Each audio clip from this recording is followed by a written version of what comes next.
নমস্কাৰ মৰমৰ ছাত্ৰ-ছাত্ৰীসকল তোমালোকক প্ৰীতি নিশা চেনেললৈ স্বাগতম। আজি মই তোমালোকলৈ লৈ আনিছো এইচএছ সেকেণ্ড ইয়াৰৰ সাহিত্য সৌৰভ নামৰ কিতাপখনৰ কৰুণোত্তম নামৰ কবিতাটি। এই কবিতাটিৰ লেখক ডক্টৰ নিৰ্মল প্ৰভা বৰদলৈ। তোমালোকে ডক্টৰ নিৰ্মল প্ৰভা বৰদলৈৰ বিষয়ে কবি পৰিচয় খুব সুন্দৰকৈ দিয়া আছে আৰু তাৰ পৰা তোমালোকে পঢ়ি ল'বা। যেহেতু তেখেতৰ প্ৰথম কবিতা পুথিখনৰ নাম কি বা তেখেতৰ সাহিত্য একাডেমি বঁটা কোনখন কিতাপৰ বাবে পাইছে এনেকুৱা এক্সেট্ৰা যিকোনো তোমালোকে পঢ়ি ল'বা, কিয়নো 1 নম্বৰীয়া বহুতো কুৱেশ্যন এই কবিৰ পৰিচয়ৰ পৰাই তোমালোকৰ আহে। এতিয়া মই কবিতাটো একেবাৰে সৰু, এই কবিতাটি তোমালোকক বুজাই দিওঁ। যদিও কবিতাটো সৰু, ইয়াত কিন্তু খুব তত্ত্বগধুৰ আমাৰ কবি কথা সোমাই আছে। গতিকে কবিতাটোৰ মাজলৈ যাওঁ ব'লাচোন। আহিনৰ পথাৰৰ গোন্ধ কেনেবাকে নাকত আহি লাগিলে, মই হেৰা পাওঁ মোৰ দেউতাক। কবিয়ে কৈছে যে আহিন মাহত যেতিয়া পথাৰৰ গোন্ধ পায়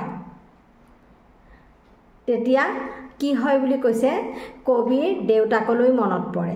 মানে আমি বুজি পাইছোঁ যে কবিৰ দেউতাক এজন খেতিয়ক আছিলে। গতিকে পথাৰৰ যেতিয়া গোন্ধ পায় তেতিয়া কবিৰ দেউতাকলৈ মনত পৰে। দোকানৰ জাপ ভঙা গামোচাৰ সুভাষত মই হেৰা পাওঁ মোৰ আইক। যে তাৰ মানে কবিয়ে যেতিয়া দোকানলৈ যায়, দোকানত যেতিয়া জাপ জাপকৈ গামোচা থোৱা থাকে আৰু সেই গামোচাৰ ভাঁজবিলাক যেতিয়া খোলে তেতিয়া যিটো গোন্ধ আহে সেই গোন্ধটো তাৰ কবিৰ মাকক বিচাৰি পায়। মানে আমি কি বুজিছোঁ, কবিৰ মাক এগৰাকী শিপিনী আছিলে। কবিয়ে নিজৰ মাক দেউতাকৰ স্মৃতি বুকুত সাঁচি ৰাখিছে আৰু তেওঁলোকৰ সেই বুকুত সাঁচি ৰখা স্মৃতিবোৰ যেতিয়া তেওঁ পথাৰলৈ গৈছিলে তেতিয়া দেউতাকলৈ মনত পৰিছিলে, আৰু যেতিয়া তেওঁ দোকানলৈ গৈছিলে গামোচাবোৰ জাপ জাপকৈ জাপি থোৱা দেখিছিলে তেতিয়া মাকলৈ মনত পৰিছিলে। কবিৰ মাক দেউতাকে কবিৰ বাবে সেই স্মৃতিটো দি থৈ গৈছে। কবিৰ দেউতাক এজন সফল কৃষক আৰু কবিৰ মাক এগৰাকী সফল শিপিনী। সেই কৰ্মৰ জৰিয়তে কবিক এজন মানুহ বনাই থৈ গৈছে।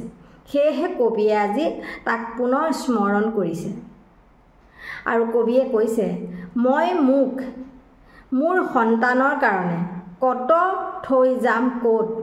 কৈছে যে ক'ত থৈ যাম ক'ত, মানে কবিয়ে কৈছে মোৰ মা দেউতাই মোৰ বাবে সেয়া অতীতৰ স্মৃতিবোৰ ৰাখি থৈ গৈছে। তেওঁলোকে এনেকুৱা ভাল কিছু কৰ্ম কৰিছে যি কৰ্মই মই সেই জেগাবোৰলৈ গ'লে মই মা দেউতাক বিচাৰি পাইছিলোঁ, কিন্তু মই এনেকুৱা কি কৰ্ম কৰিম বা কি কৰ্ম কৰিলোঁ এতিয়ালৈকে যে মোৰ সন্তানেও মোক মনত পেলাব। কবিয়ে কৈছে যে নিজৰ সন্তানৰ কাৰণে এনেকুৱা একো স্মৃতি ৰাখি থৈ যাব পৰা নাই আৰু তাৰ বাবে কবিৰ মনত বহুত দুখ লাগিছে। কবিতাটো একেবাৰে সৰু, কিন্তু কবিতাটোৰ খুব এটা সুন্দৰ ভাৱ প্ৰকাশ কৰিছে। নিশ্চয় তোমালোকে বুজি পাইছা। একেবাৰে যিহেতু সৰু কবিতা, মই পাঠবোধটো তোমালোকক অকণমান কৈ দিব বিচাৰিছোঁ। আহিনৰ পথাৰৰ গোন্ধ পালে কবিৰ পিতৃৰ স্মৃতি জাগত হয়, কাৰণ কবিৰ পিতৃ শিক্ষক আছিল।